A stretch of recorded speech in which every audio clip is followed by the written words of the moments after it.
Happy Monday, happy week of May 4th to all my chemistry students. I miss you lots. I miss being able to teach you.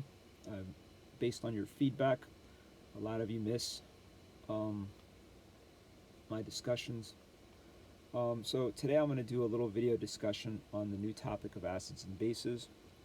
I felt the need to do this because I noticed that the work that the other members of the chemistry department in my team, doesn't work too well for me. So I don't like seeing you struggle too much, so I'm going to do my best to explain it. Today's assignment for you is just to simply take notes. Pay attention to some of the things that I say because they will help you in future assignments. And then there'll be a new assignment tomorrow, and then I think Wednesday's assignment will be the one that I will hand out that's all the other teachers in the chemistry department are handing out. So we'll see how that takes us. Let's get on to today's discussion on acids and bases.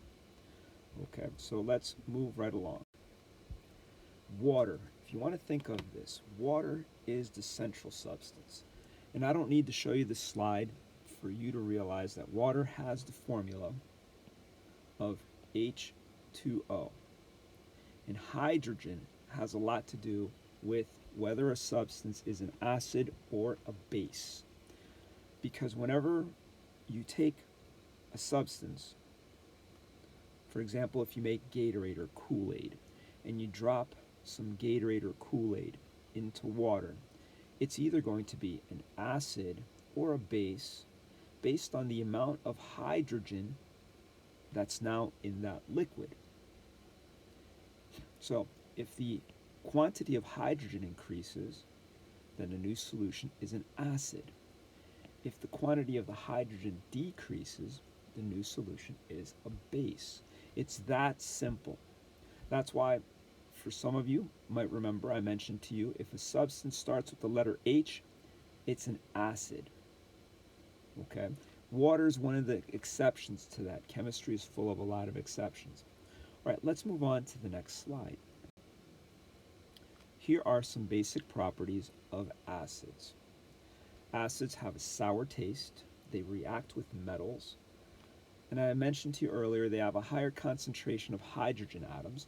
But in the world of chemistry, they have this nice technical term, hydronium ions, H3O plus ions. H3O plus ions, or hydrogen ions. Ions means that there are positive and negative charges floating around in this liquid, because most of your acids are liquids, and so they therefore can conduct electricity. That's why if you ever look at a car battery, car battery has acid in it. Okay? Some other things that are acids, they have sour taste. Did you ever try to drink coffee without a lot of sugar in it? That's an example of a sour taste. Most of your citrus fruits are acids, produce citric acid, which is a milder acid, but nonetheless it's an acid. One of the most deadliest acids that you consume on a regular basis is Coca-Cola. Coca-Cola contains the acid phosphoric acid. You can go read the back of a can of Coca-Cola, and that's why they have to put a lot of sugar in Coca-Cola, because it contains phosphoric acid. When that dissociates in water, 3 hydrogen atoms break apart into the solution. And that's why it reacts with metals. If you ever wanted to loosen a rusted bolt, you pour some Coca-Cola on that rusted bolt. It'll react with the metal, eat away at the metal. That's what it means to react with the metal. It'll eat away at the metal. And then you'll be able to pull off that substance much easier. All right, so just to recollect, sour taste reacts with metals, higher concentration of hydronium or H hydrogen, and it can conduct electricity.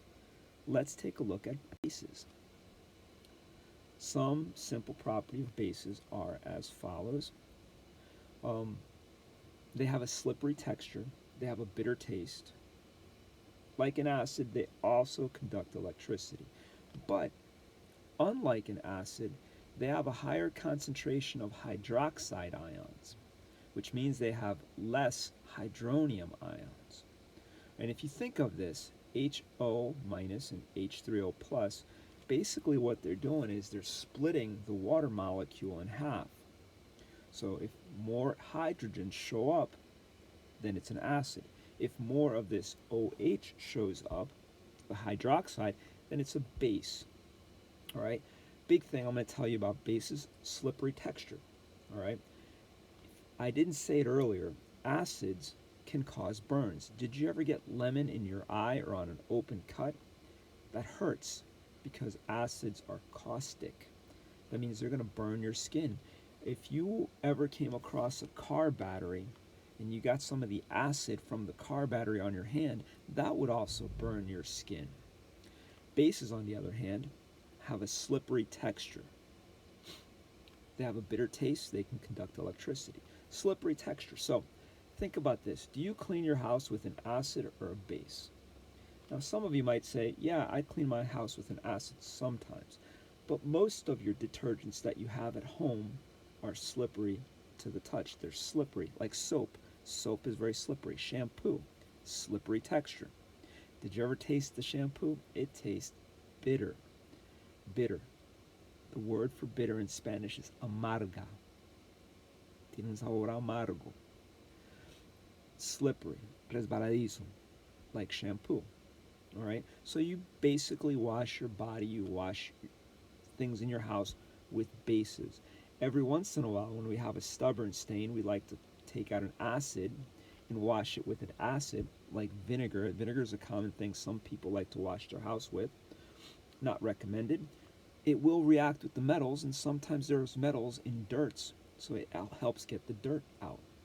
So now you understand some properties that are basic. Some of the things like baking soda is a base. If you ever pour baking soda in water, it's very slippery. Okay? Well, not as slippery as, like, say, soap, but you get the idea. So bases have a lower concentration of H3O plus, lower. Acids have a higher concentration. Let's talk more about that as we wrap this up. All right, so we have this thing called pH. All right, so pH is a scale that they use to measure the quantity of hydrogen ions in a solution. Some people call it the potential of hydrogen. It ranges from values from 0 to 14. But we're going to start first in the middle. Water, which is the central substance, has a pH of 7. Anything less than 7 is an acid. Now, closer to 0, stronger the acid. So if you ever come across an acid with a pH of 0, don't touch it. That's going to leave a really bad mark. Bases have a pH of more than 7. And once again, the further away you are from 7, the stronger the base would be. Okay, so I've said a lot of things about acids and bases, and they all relate to water, and they all relate to what we've been learning about, this concentration, this molarity. Molarity and concentration simply means that you take a substance, you dissolve it in water. Okay, and you can have a certain concentration. This week and next week, we're focusing on the concentration of hydrogen in that liquid solution, which could make it either an acid or a base, depending on the number of hydrogen ions. This is all I have for you today. Don't forget, take a picture or write down the notes in the attached document to this post on Google Classroom and submit it for a grade. Keep working hard. If you have any questions, open up the document, there's a little spot on the document where you can turn in private comments. No one will see those except for me. If you post it where the assignment's posted, where you can see all the video and everything, everyone's going to see that, your question. Do your best. Take care. If you need anything, I'm here for you. Goodbye, and have a good week.